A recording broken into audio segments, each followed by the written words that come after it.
Ya, lagi-lagi negeri tetangga serumpun membuat geram warga Indonesia ya.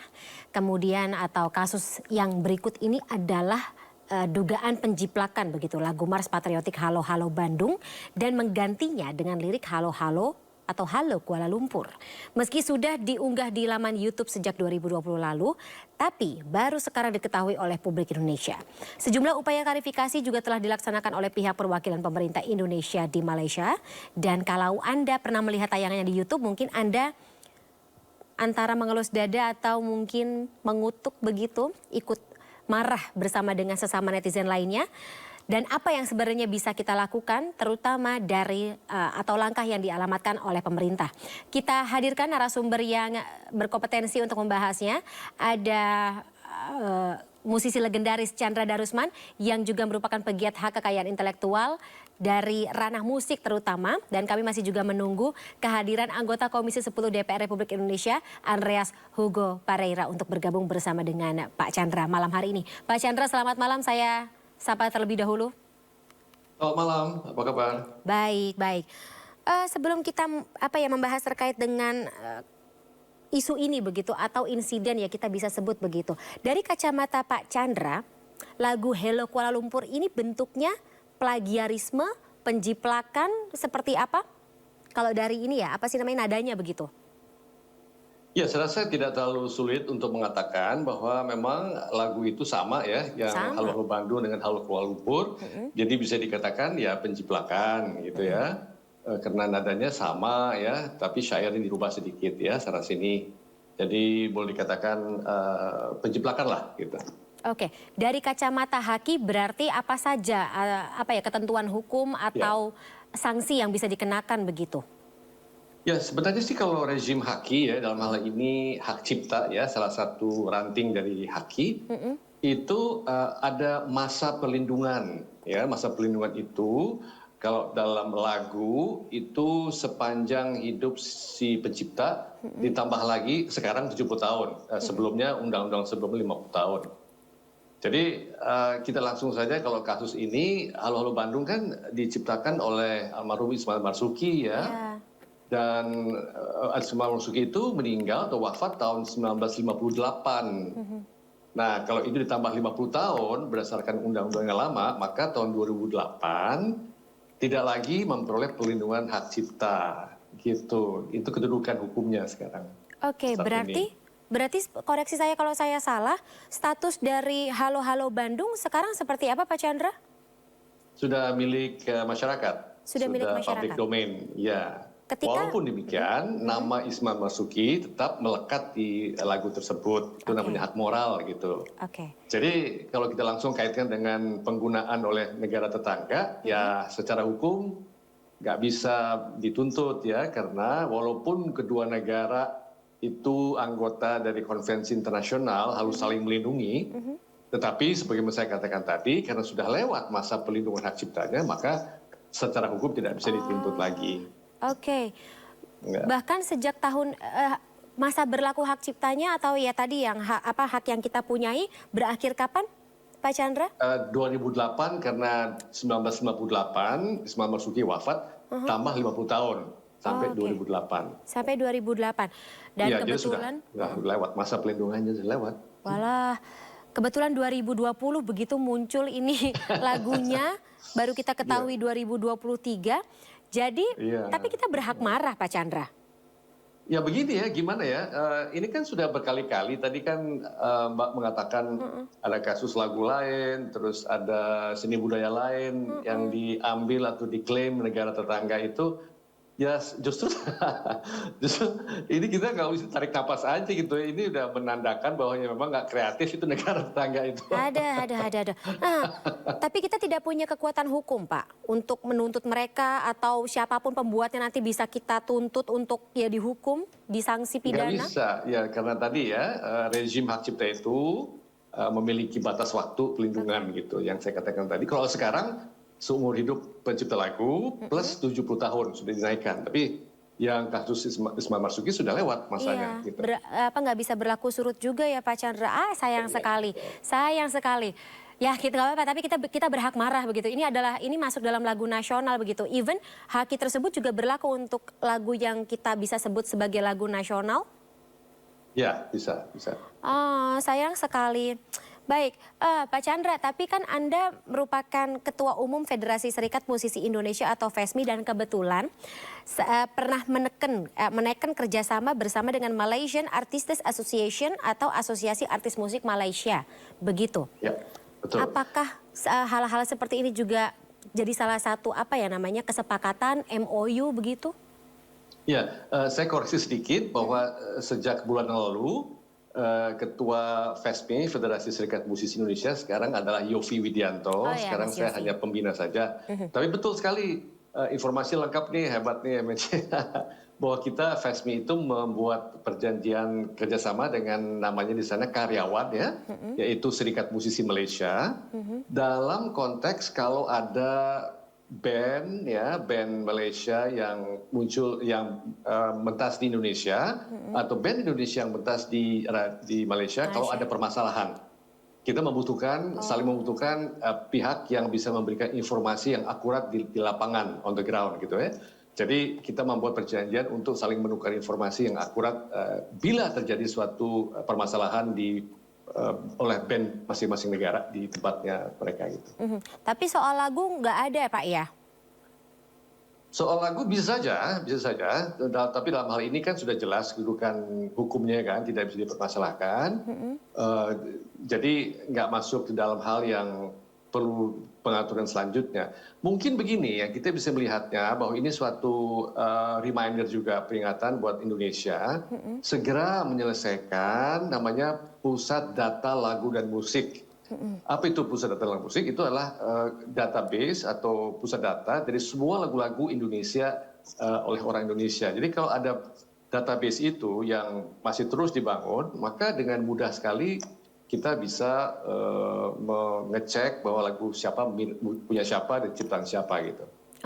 Tapi harusnya kan kalau misalnya harapannya adalah ketika kita memiliki selain pusat data tersebut gitu, data-datanya sudah verifikasi begitu oleh pemerintah dan juga stakeholder terkait, tapi memiliki kekuatan hukum yang mengikat begitu, Pak Chandra, karena ya yang kita khawatirkan atau yang sudah kita lihat selama ini kan ini bukan kasus pertama diklaim terus kemudian dibuat yang lain kok ya persis sama gitu kayak kreativitas bangsa Indonesia, nggak kesel gitu?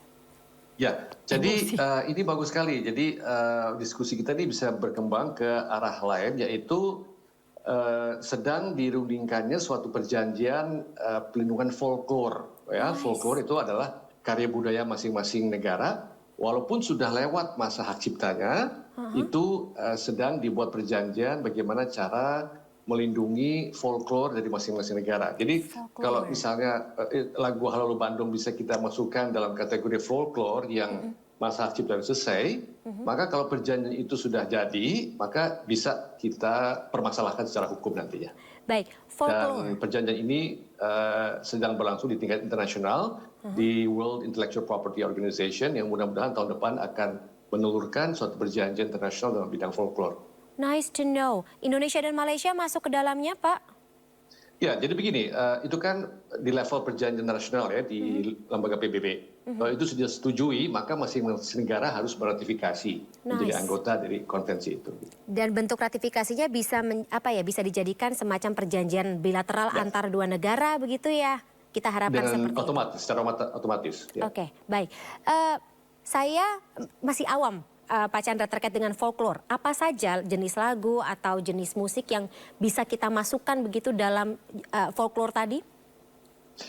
Bukan hanya musik ya, tapi juga tarian, karya pahat dan sebagainya.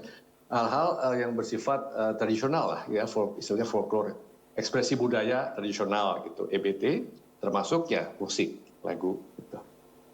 Oke, kalau luas tadi sekali. Oke, Pak Chandra, gini, kalau misalnya kita bicara mengenai haki atau hak karya cipta, ya hak karya cipta Indonesia begitu kan, memang berlakunya kan untuk ya katakanlah warga negara atau WNI begitu. Bagaimana maksudnya kalau misalnya kita bisa memprotes atau mungkin ada langkah hukum lanjutan begitu kalau dari perspektif Pak Chandra supaya warga negara asing ini nggak macam-macam dengan karya atau kreativitas yang kita hasilkan, terus kemudian di kemudian hari bisa mereka klaim jadi punya mereka begitu. Ya, jadi kalau dalam setiap perjanjian internasional itu ada klausula atau filosofi yang namanya national treatment ya. Artinya negara Indonesia dan Malaysia misalnya ya.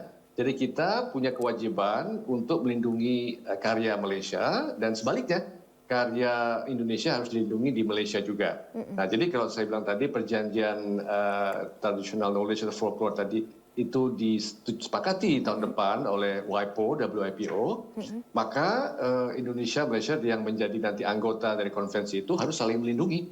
Dan kalau ada pelanggaran, ya tergantung bagaimana nanti klausula saling menuntut bagaimana prosedurnya itu harus dijabarkan lagi. Seperti di WTO, WTO itu juga ada mekanisme untuk saling pengadilan khusus untuk saling mengklaim dan memberikan sanksi gitu. Nah, kita lihat nanti tahun depan bagaimana isi dari konvensi tersebut. Oke, tapi kalau misalnya untuk ranah haki ini, wadah hukum atau katakanlah proses hukumnya bisa dilaksanakan di mana saja, Pak Chandra?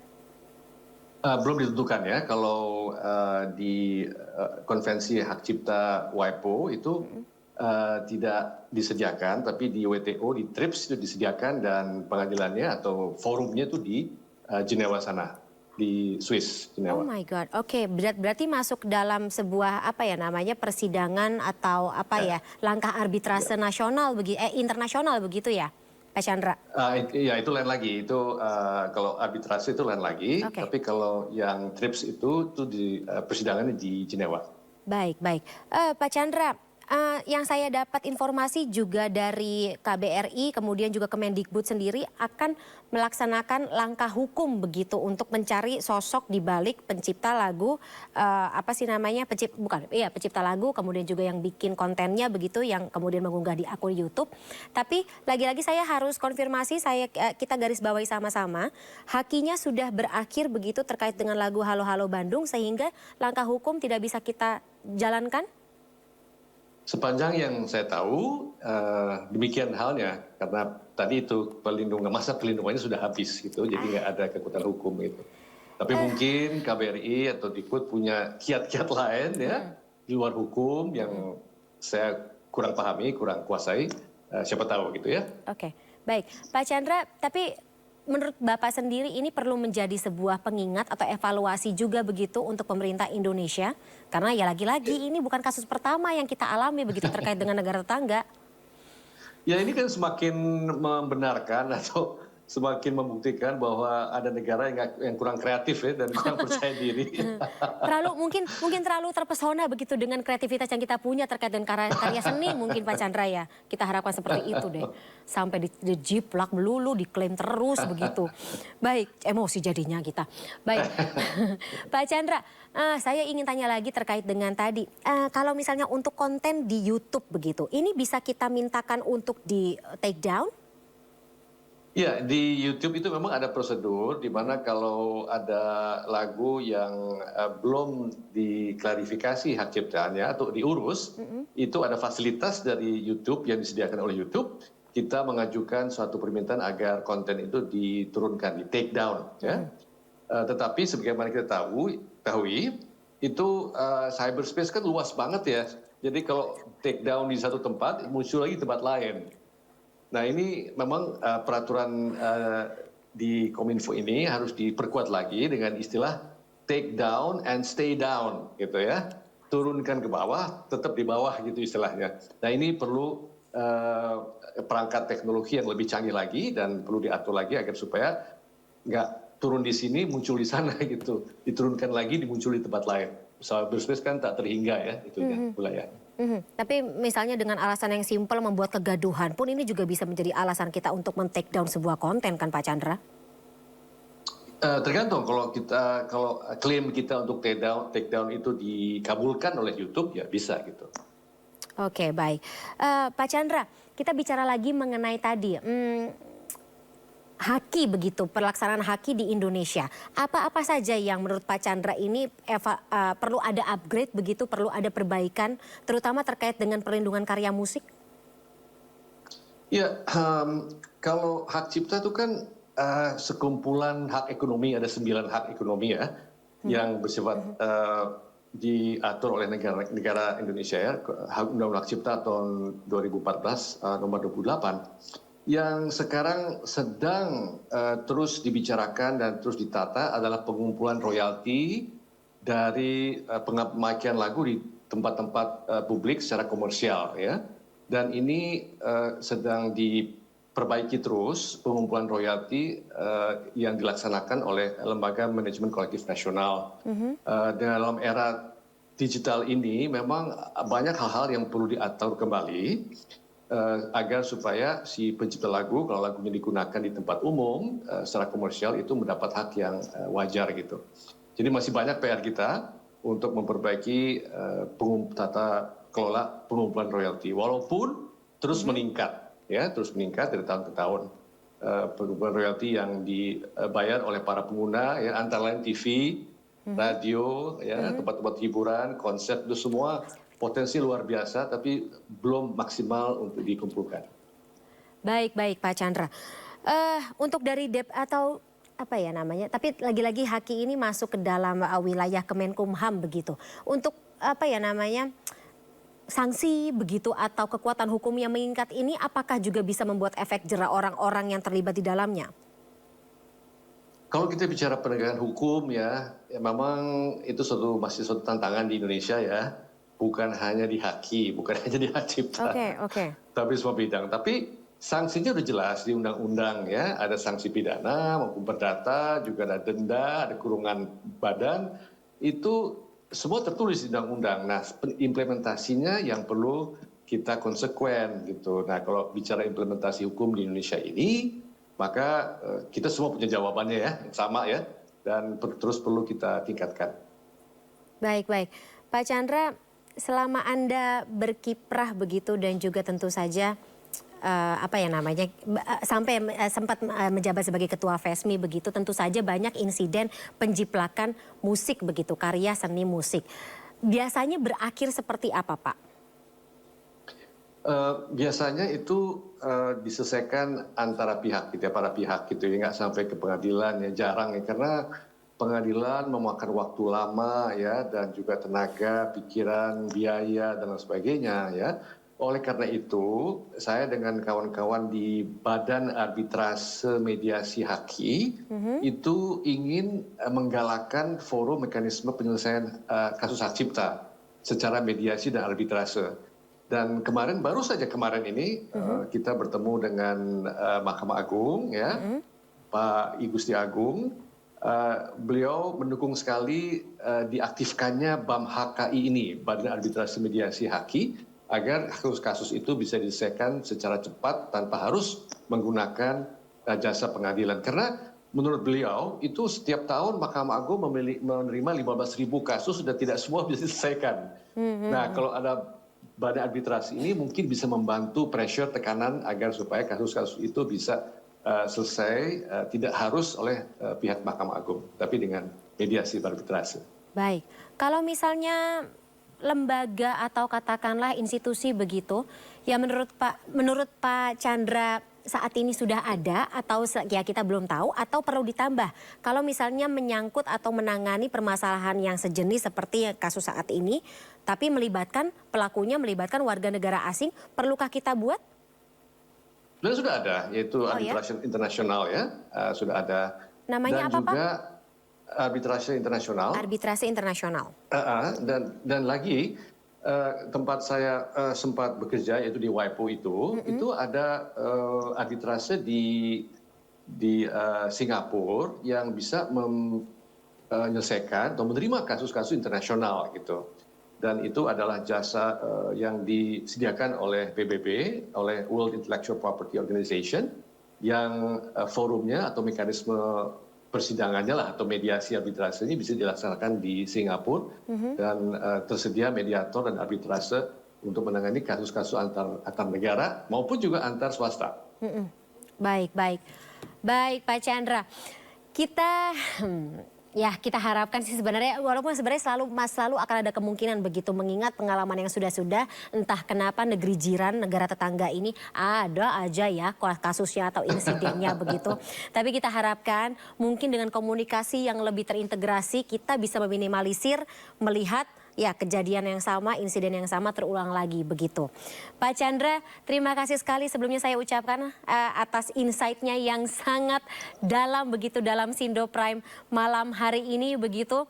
Dan kita sayangkan juga sih tadi yang kita sempat menunggu atau mengundang anggota Komisi 10 DPR Republik Indonesia Andreas Pareira yang juga tentu menjadi salah satu institusi atau lembaga yang menangani atau concern terkait dengan hal ini. Terima kasih sekali lagi Pak Chandra, salam sehat selalu. Dapat salam Bapak dari teman-teman produser, fans berat Bapak sejak zaman dulu. Salam kembali ke mereka dan bilangin sampaikan tanggal 13 Oktober saya mau show di Artpreneur. Gimana Bapak? Gimana Pak? Di Artpreneur. Ada satu konser yang diselenggarakan oleh Yovie Widianto. Lagu-lagu saya akan dibawakan oleh artis-artis dan semacam tribute buat saya oleh Yovie Widianto. Tanggal 13 Oktober di Artpreneur. Saya tunggu ya. Ya, benar Pak Chandra, kita semuanya akan datang Pak Chandra. Kita akan bertemu dengan Bapak, menyaksikan Bapak perform. Terima kasih banyak sekali lagi Pak Chandra. Terima kasih. Sampai ketemu di lain kesempatan. Salam sehat selalu. Selamat malam. Malam.